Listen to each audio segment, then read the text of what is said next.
Hey, it's Mike here, and today, my response to a recent Guardian article about the vicious backlash that ex-vegans face. We're going to look at a few of the stories that they covered of ex-vegans and their issues, and the backlash they received, threats, intimidation, etc. Such stories include overnight transformation after a single steak dinner, or all the anxiety you were having seems to just be better when you quit being vegan. And after that, we can just explore the phenomenon here. How mean are vegans actually being? How should vegans actually react? I'll give my views on that. And also, this video is once again sponsored by Seed Synbiotics. We'll briefly touch on them in a little bit, but let's just get into the article. Now, you might have realized that I didn't include the whole title of the article in the video because I don't know how much unalive threats and talking about them are going to result in just demonetizing this entire video. But it is worth mentioning that the article doesn't really elaborate on those threats that were made or how direct they were they passive of like, you're killing animals, so you deserve to not be alive, or like, I have your address and I'm coming for you. I have no idea. But either way, as many of you already know, I do not support this type of behavior. I do not support these threats at all, and virtually nobody does, so we can just move on. All right, let's get to the first ex-vegan story, and I really wish there was more detail in these, but then again, it would require probably a 15-minute video to do each of these stories justice, but we can just hit on some of the main points, and we can start out with this woman, Freya Robinson, who was vegan for about a year, and she was on a family trip to Bulgaria, and just, boom, decided to eat a steak dinner. The next morning, she is magically cured of her previous issues, which include low energy levels, brain fog, painful periods, and dull skin, which she now believes were a result of the diet. My response, Freya is the absolute worst. She deserves to perpetually have wet socks and have to listen to a constant soundtrack of Rick Astley's Never Gonna Give You Up. How's that for vicious backlash? I tried my best. I'm kidding, but really her one meat meal response was unbelievable. Seriously unbelievable. She says, quote, I felt a surge of energy, my face was glowing again. I remember leaping out of bed, and it was only in that moment I realized I'd been slowly depleting my body of vital nutrients. Did I sound a little condescending reading that quote? Probably because I'm a little bit tired of people just touting these super magical responses to quitting being vegan. In particular, none of the nutrients that she would have symptoms from could immediately return to a adequate status from a single meal, whether you're talking about B12 or iron and so on. It takes months of direct supplementation, higher dose than you would ever get in the diet to get your levels back up. But what I think can shift quickly are calorie-related energy states, as well as emotional things. I don't want to gaslight her and say, oh, it was all fake. But at the same time, biochemically, the story doesn't really add up. You're gaslighting me into meat's magical properties. No, it's no coincidence that she caved when she was traveling, usually when people can't get enough food regardless of their diet. That's been my experience of just, you're on a plane and you're walking around, and food isn't always right there. You start craving things, the most calorie-dense things, boom, there's a steak. But why vegans do get a little frustrated in these situations is it's once again a case where it's just a subjective feeling of deficiency instead of somebody who might actually go to a doctor and maybe get a couple blood levels tested, B12 and iron for starters. But it doesn't appear that she did that and honestly didn't have any real pathology to begin with. I think it was a low calorie situation or just one of the situations where they had that ex-vegan exhale that I call it. I have a whole video on it where it's almost like just the relief and sigh of no longer having to worry about, being different, going against the grain, looking at menus, and from an ethical perspective, you can sort of take that blue pill. We got a matrix coming out here.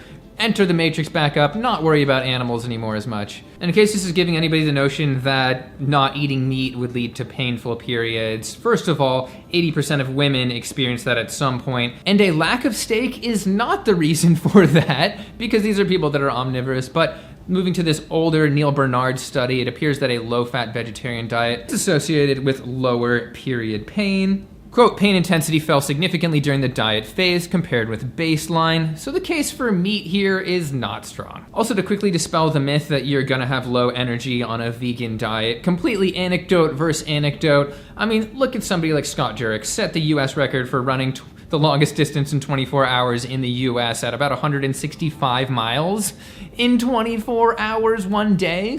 Now, he did that on a vegan diet, fueled by vegan food, so clearly you don't have to have low energy on a vegan diet. Anyway, moving on. Quote, Robinson hasn't looked back since that faithful steak in Bulgaria. She now identifies as an ethical omnivore and believes meat should be treated as an infrequent luxury rather than a daily commodity. Once a week is ample. First of all, you don't just put ethical in front of something and make it better. And you don't have to do that unless there's a problem. But, that's one way to polish a turd. But from a mathematical standpoint, is 5.5 micrograms of B12 once a week really gonna make all of that difference, especially in somebody who should be supplementing anyway on a vegan diet? But I have to wonder why they put this story in here, because I at least can't find anything about her getting any backlash. It was just put in there to make steak look magical? I don't know. Now let's quickly cover the sponsor of this video, which is once again Seed Synbiotic, which is a probiotic and a prebiotic, which is engineered to make it past your brutal digestive system, which is why I personally think that other probiotics are failing. The probiotic is not only vegan, but it contains 54 billion active cell units from 24 different strains that are scientifically shown to help out in many areas, including digestive health, skin health, cardiovascular health. And here are, for example, the 5 strains they chose to help out skin health. And for a quick example, one of them, Bifidobacterium breve, appears to help prevent photoaging. That's aging from light, which is cool. It's delivered monthly, and I'm super happy that they have a bunch of compostable and even algae-based packaging. You get a glass vial that is refillable, great for the environment. And for a quick update on Lindy, it appears that her digestion is holding strong from taking these probiotics. So she's seeing that improvement hold. Anyway, if you would like to try this, I have a link below, and you can use my code Mike15 for 15% off your first month at checkout. I want to get to my philosophy on how people should respond to ex-vegans, but there are a few other stories in here, and because I went so deep into the other one, I think we should maybe skim through some of these. Again, we'll never have all the details anyway. So we have this guy named Tommy Kelly. He went vegan, things were going well for a while, and then he ended up with various issues like keeping weight on. It almost sounds like he had some form of colitis, which makes me just have to echo the point that, well, vegans have lower rates of virtually every disease. I mean, we're talking cancer, heart disease, diabetes, high blood pressure, on and on.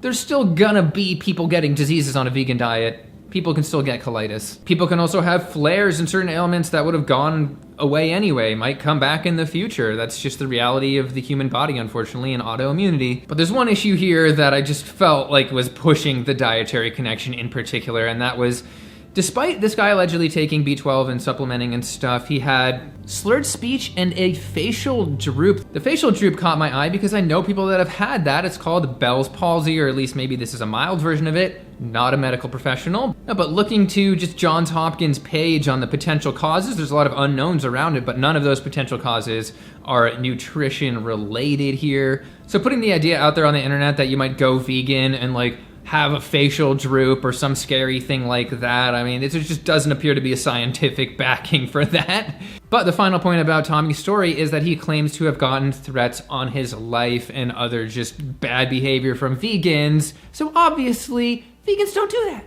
Let's not do that. And I will also add that, yes, this article is about 95% negative toward vegan diets and veganism in general. And so they just make random jabs. And one of those is about B12. And they just cite the Epic Oxford study, which is B12 levels from the 90s, saying, oh, they were lower. But recent studies that have come out, like this one and this one, have shown no statistically significant difference in B12 levels between people that eat meat and vegans. Of course, vegans do need to supplement or get it in fortified foods, but it just shows that this person's like digging way in the past to try and make vegans look bad. All right, the next story is Calorie Reid, another one we're gonna cover briefly, and it appears that veganism gave her anxiety. She went vegan and things were good, but quote, the initial euphoria was short-lived. What had previously been manageable in the background, intrusive thoughts she had lived with her whole life became impossible to ignore. She was then diagnosed with OCD and anxiety, attributes it to the vegan diet. And I just, don't want to come back to the same thing over and over again, but I want to make a case for calories here as well. Don't worry, I have a little bit of research. It appears that being under-caloried, having a low-calorie intake, can increase anxiety. It may be the case. From this study, they put obese people on a hypocaloric diet, really pretty low-calorie diet, and 20% of them developed increased anxiety. And while I don't like rat studies, it always rubs me the wrong way to cite one, but here it is. It showed that even a small calorie deficit can lead to a low-level anxiety effects. They described it as subtly anxiolytic. And since this whole thing is pretty much an anecdote soup, I might as well throw my own ingredient into the soup. And that is that I had a certain level of anxiety when I was younger into when I was even first vegan a little bit. And I think I was skinny. I was never eating enough food as a younger person, even on a diet that was an omnivore diet with meat and dairy and fish and eggs and all of that. And then I started actually eating enough calories, gained a little bit of weight, and then my anxiety went boom. And what was the backlash for Chloe? Well, it appears she faced an onslaught of abuse, mostly from, quote, dickheads on Reddit. That's just gonna be the case for anything when you get on Reddit. Basic life lesson. I also want to say they briefly mentioned Tim Sheaf here getting like a backlash of abuse. What it doesn't mention was that he was drinking his own pee and like not eating for 30 days and on and on. I mean, I had to debate him about the earth being round. A little one-sided writing here.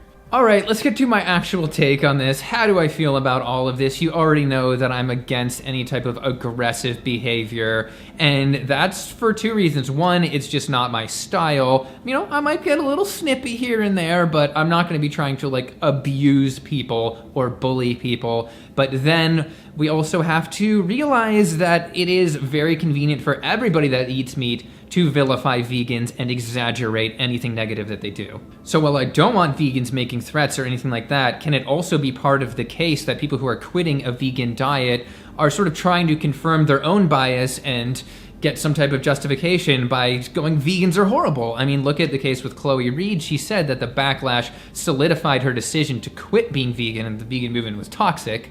Quote, whatever the intended effect, it ended up, double quote, calcifying my views even further, she says. But there's one huge point I want to make here, and that is that the nutritional adequacy of a diet is an independent factor from how mean those people on that diet are on the internet. I mean, I just have to mention the Academy of Nutrition and Dietetics saying that yes, an adequately planned vegan diet is suitable for all stages of life. That is that official largest nutrition organization statement. But if anybody wants to use vegans being mean as a reason not to be vegan, then they should be using meat eaters being mean as a reason to go vegan. Boom, checkmate.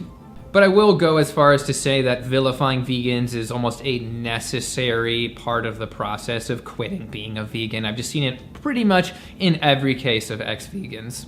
And this brings me to what type of backlash should vegans have? And the backlash, I think, should be sincerity over aggression, trying to help people, trying to get people the resources that they need, trying to maybe help them get access to doctors that could help them out, or even, fund visits and tests and things like that. However, I've really only seen like one or two influencers actually go back to being vegan after quitting, so it is pretty rare, but it's better to treat those how you would like to be treated. I mean, you ate meat. Buddy, Diego's been on my lap this entire video. And hey, buddy, what's up, buddy? Hey. And while I don't condone those threats and aggressive backlash and things like that, I do want to just zoom out and for people that aren't vegan, put it in the perspective that might make sense. It's kind of like if somebody who ate dogs decided to stop eating dogs with you and was even like, yes, let's take down that Yulin Dog Festival or whatever. And then they're like, oh, actually, I feel like I need to eat dogs again. Let's eat all those puppos, like Diego, who you just saw. In fact, let's eat the golden retrievers and all of those dogs, roast them on a spit. You're probably going to get really angry, and you're going to feel okay about being angry. And so that is worth mentioning. In the end, I always think it's interesting to look at ex-vegan stories, especially their nutritional reasoning. And I just wish people went and got actual blood tests and did more in that realm and just made sure they were eating enough and on and on. Let me know what you think about all of this. What do you think the best way to respond to people quitting a vegan diet is? Feel free to like and subscribe, all that good stuff. And finally, you can check Seed Symbiotics out in the description below, 15% off the first month with my code Mike15 at checkout. All right, thanks for watching. See you next time.